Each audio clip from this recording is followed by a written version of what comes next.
Bà sơ đây bây mình thằng ó ngày nay cho miền từ sắm một cái rướng cứ Galaxy Note 9 ជាប្រភេទ version 18T របស់អាមេរិក RAM វា 6GB ហើយ storage 128GB បាទអញ្ចឹងបើយើងនិយាយពីអេក្រង់វិញគឺនៅស្អាតសឹងតែ 99% ហើយប៉ុន្តែគ្រាន់តែដូរថាច់ថ្មីដោយសារកញ្ចក់ខាងមុខហ្នឹងគឺវាប្រេះស្រាំនេះដូរប៉ុន្តែសាច់អេក្រង់គឺនៅស្អាត 100% អត់មានដានអត់មានឆ្នូតឬក៏ញាក់ពណ៌បែកពណ៌អីទេក្នុងខាងក្រោយយើងហាប់តិចតួចប៉ុន្តែកញ្ចក់លែនគឺស្អាតកញ្ចក់លែនអត់មានឆ្កូតអត់មានអីទេធម្មតាទូរស័ព្ទ Samsung អាកាវខ្នងហ្នឹងគឺបិទមិនសូវជាប់ទេ2-3ឆ្នាំគឺទៅល្បើកនេះយើងមើលសាច់អេក្រង់សស្គុះអត់មានបែកពណ៌ឬក៏មានដានសម្ោលអីក៏អត់ដែរនេះគឺលេខ model វាសម្គាល់តាមអាមេរិកអញ្ចឹងដោយសារកញ្ចក់លែននៅស្អាតអញ្ចឹងគុណភាពរូបថតគឺស្អាតដូចពេលថ្មីខាងមុខអាចមិនសូវច្បាស់ដោយសារកញ្ចក់ថាច់ជាប្រភេទដូរ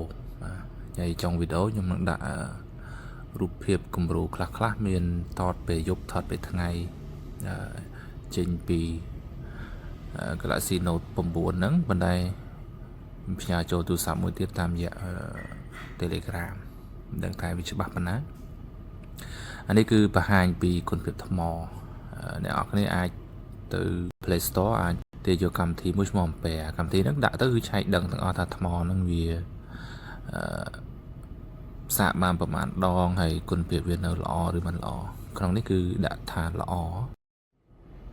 បាទអញ្ចឹងតទៅនេះយើងមើលរូបភាពគំរូខ្លះចេញពីនេះ lens main sensor នេះគឺ lens zoom 2 ដងបាទនេះបែរមកក្នុងបាទអញ្ចឹងរូបភាពនៅតែទទួលយកបានគុណភាពរូបពោះទោះបីតែទូរស័ព្ទនេះចេញច្រើនឆ្នាំហើយតែ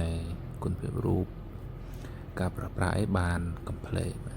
លេងហ្គេមនេះបានមកចប់ព្រោះម៉ាស៊ីនជាប្រភេទ flagship របស់ Samsung វាមិនងាយធ្លាក់ល្បឿនទេ